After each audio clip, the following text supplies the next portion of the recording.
welcome to Biology for Bastards.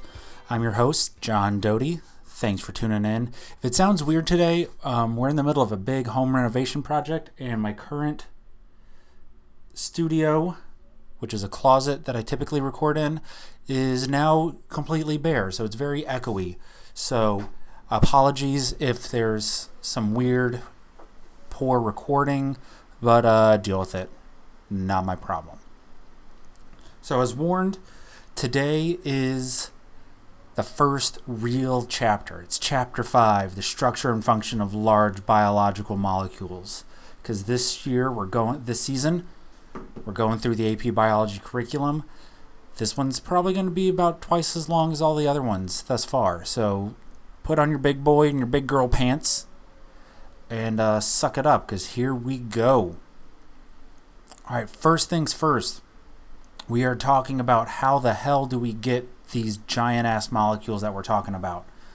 Okay, because we're talking about these macromolecules, which means big molecules. That's pretty apparent.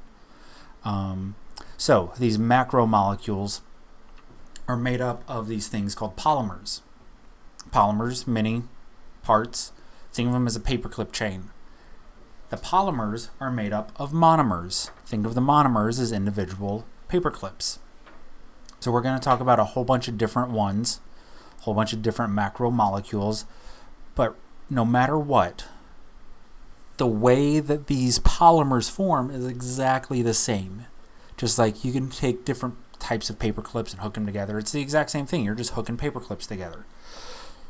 So we have these two reactions that, again, because biology is all about opposites, they're opposite. We have a dehydration synthesis, and that's how we make polymers. You start with two things, you end up with one. That's how I remember it. Dehydration synthesis is two words. You start with two, you end up with one.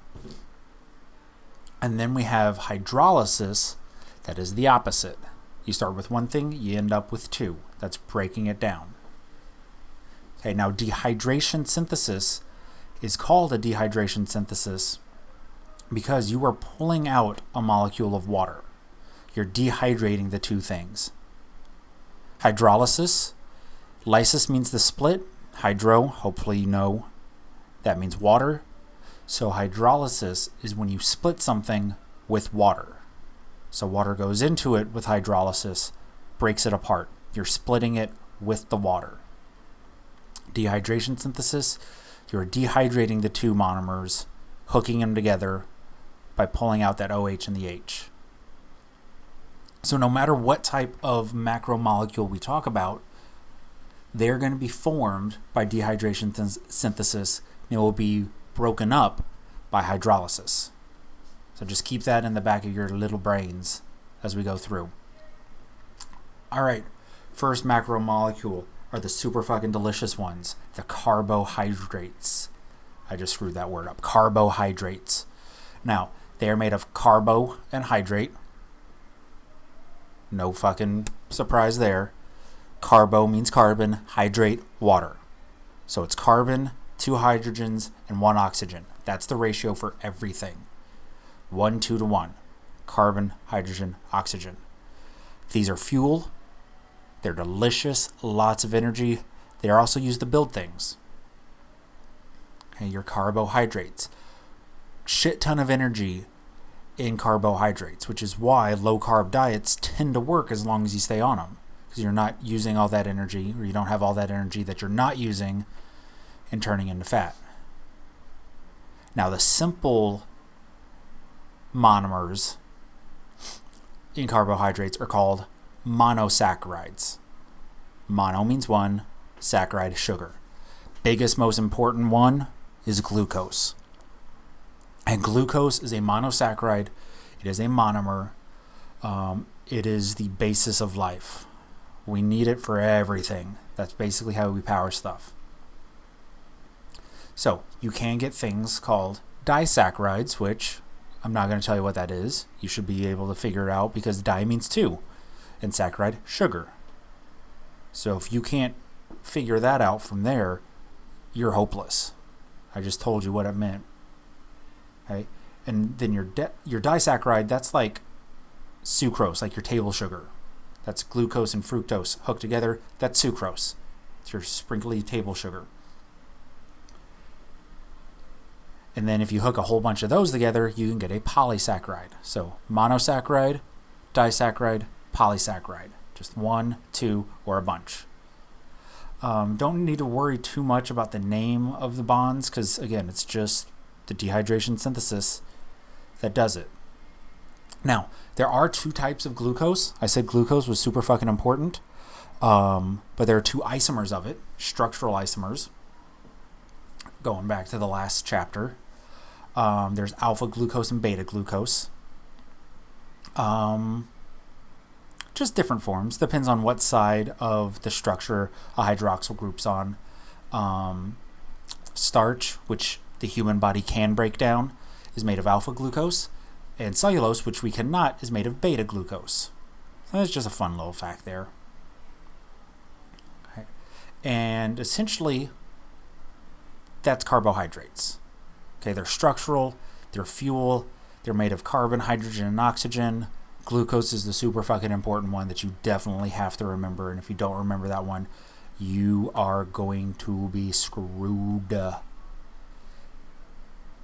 And again, I'm posting all these notes in the show links, so feel free to follow along. We're now on to lipids. Lipids are weird. They're the weird kids because they're technically not true polymers. But they're close enough and they're important enough that we always lump them in.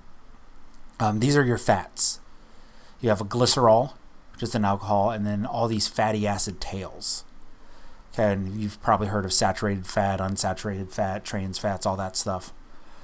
What we're talking about there is whether or not it's saturated with hydrogens.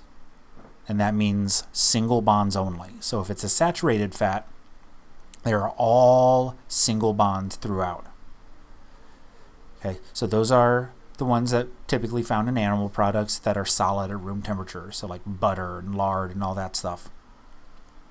Now our unsaturated fats, they have a double bond somewhere in them. A carbon-to-carbon double bond. They are unsaturated with hydrogen. And these guys are liquid at room temperature because of that bond. That double bond makes the fatty tail bend. And as a result, they can't pack as tightly together and they stay a liquid. So that's a little thing. Saturated, it's solid because they can pack a lot more closely together. And unsaturated fats are liquid at room temp, like your olive oil, your corn oil, your peanut oil, all your oils. Okay, those are unsaturated. But in addition to fats and oils and stuff like that, steroids, like cholesterol, and testosterone, and estrogen, all your hormones, those are lipids. And then we have these things called phospholipids. They're fucking important because they make your cell membrane. No phospholipid, no cell, no life. Everything's just not existent. It's just a dumbass rock or something. So phospholipids are important because they have a head and a tail. The head is hydrophilic, which means it loves the water. It'll do whatever it can to be by water. And the tail is hydrophobic. It fucking hates the water. So it's going to do everything possible to avoid it. And when you mix a bunch of phospholipids together, you get a phospholipid bilayer. It's a bilayer, so two layers of phospholipids, because all the heads who love the water are going to point out, and all the tails that hate the water are going to point in. So you get a row where it goes head, tail, tail, head, giving you your two layers. And that's what cell membranes are made of. All right, on to proteins. We're about halfway through. So this one's actually not taking too much longer.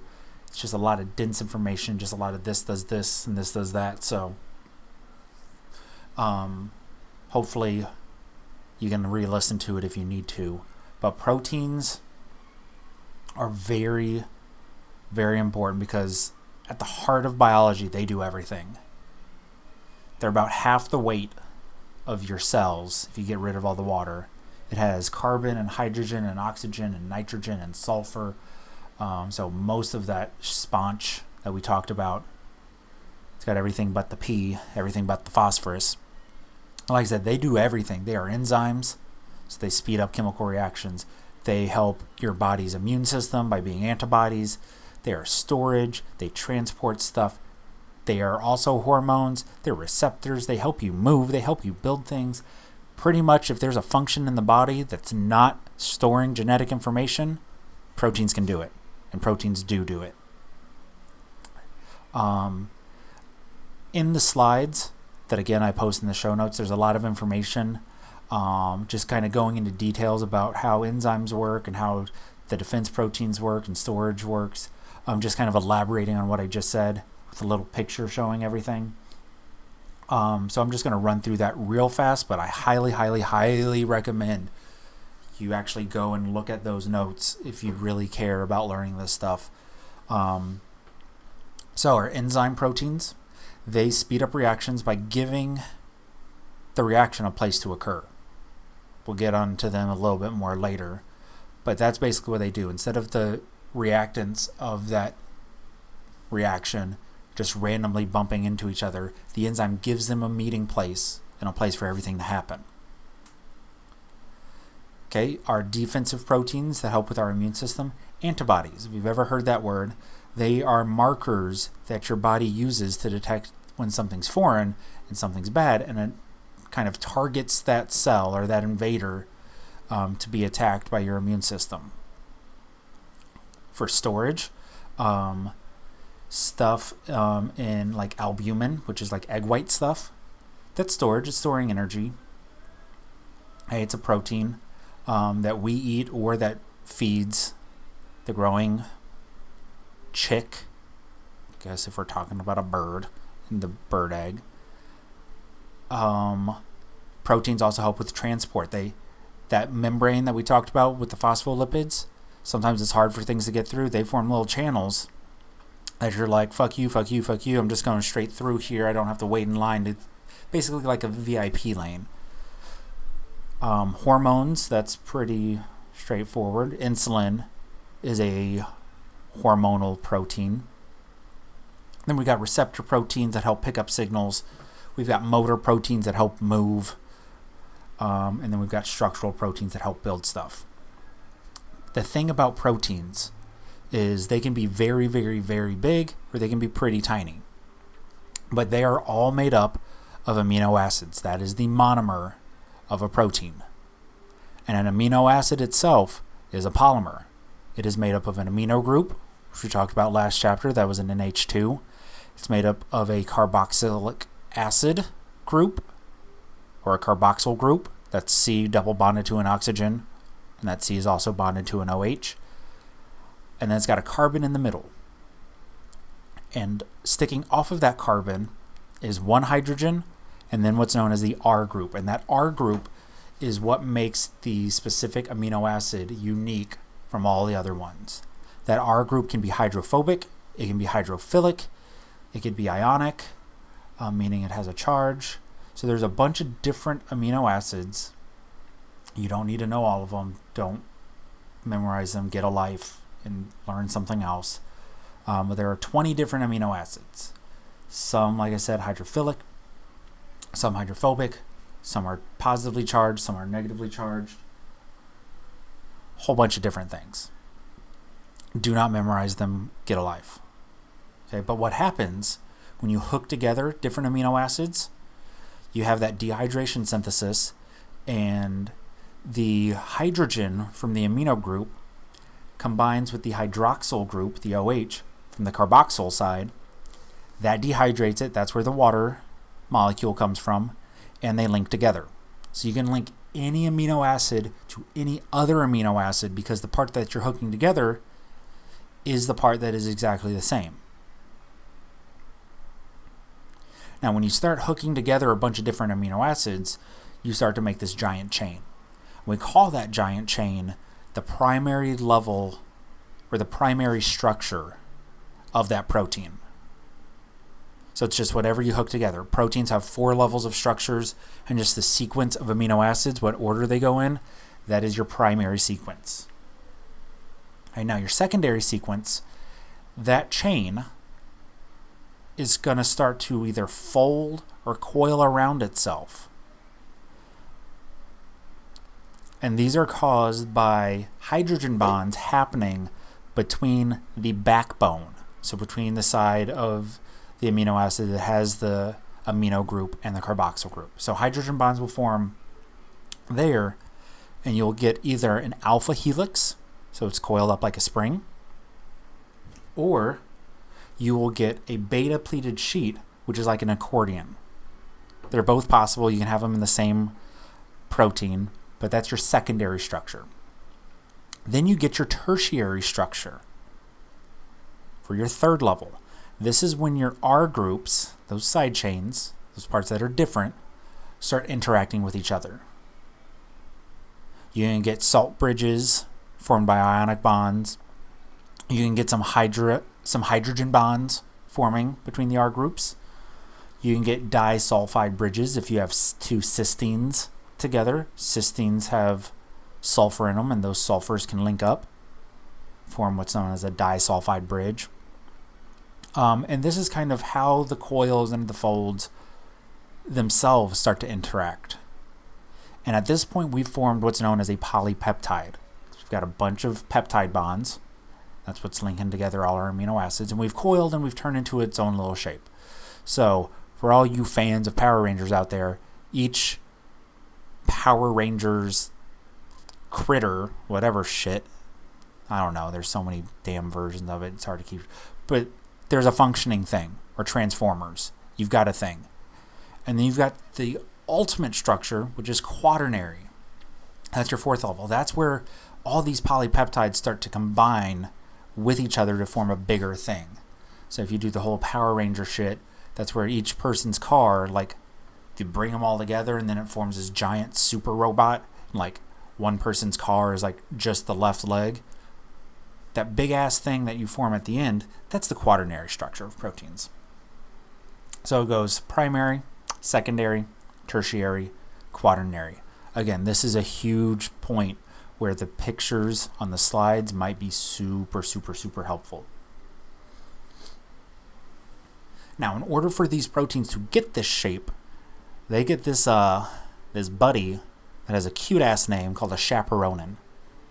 And what a chaperonin does is, as the polypeptide is being produced, it goes and hides inside the chaperonin and gives it a safe place to discover itself and turn into what it needs to turn into, lets it fold properly and all this stuff without being influenced by the pH or anything like that of the inside of the cell, because those shapes that we talked about, the secondary and the tertiary structure, all those hydrogen bonds, those can be influenced by pH.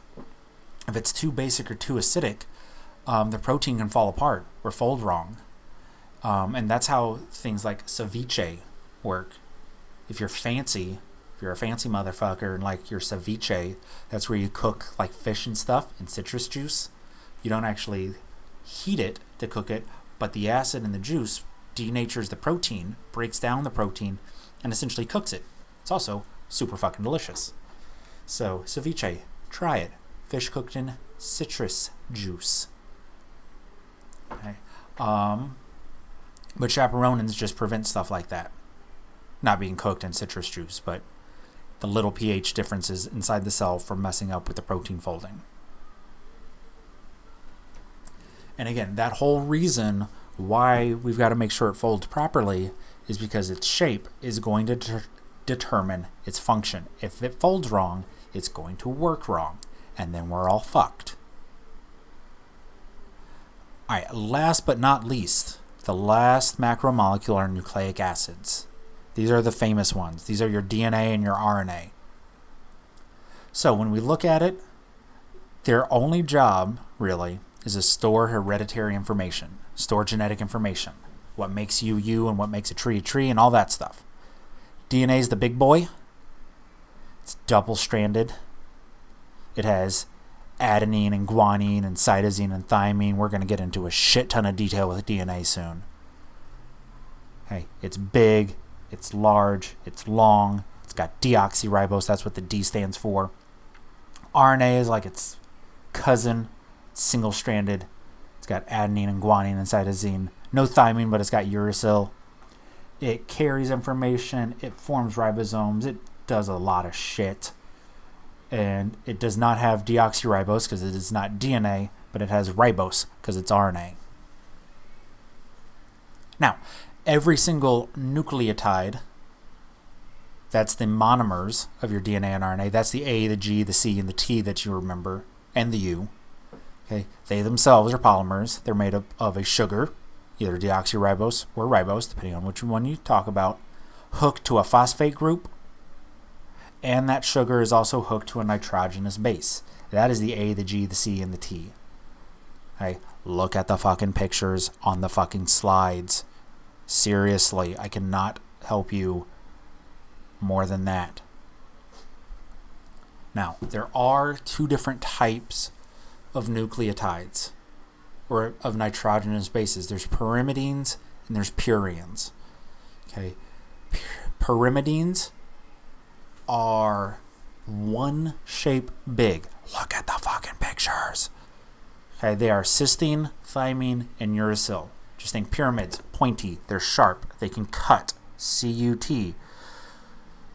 Cytosine, thymine, and uracil. They have one shape. Okay, purine are your adenine and your guanine. Those are the other two. Okay, they have two rings. So the shorter word is the bigger one. The bigger word is the smaller one. Okay, so again, go back, look at the pictures. This one, it's super, super, super important. I thought it was going to take a little bit longer to explain everything, but because it's all just look at the pictures and this makes that, it's pretty straightforward. If you need to give this another listen to, please go back and do that. But until next time, this has been Biology for Bastards. I'm your host, John Doty. Don't forget to rate, review, subscribe, tell everybody you know about it. We're at a little over 50 listens right now with our first 4 episodes, so that's not too shabby, but let's get to 100 with this one. That would be amazing. As always, our intro and outro music is the song Feeling Good by Purple Planet Music. And until next time, thanks for listening.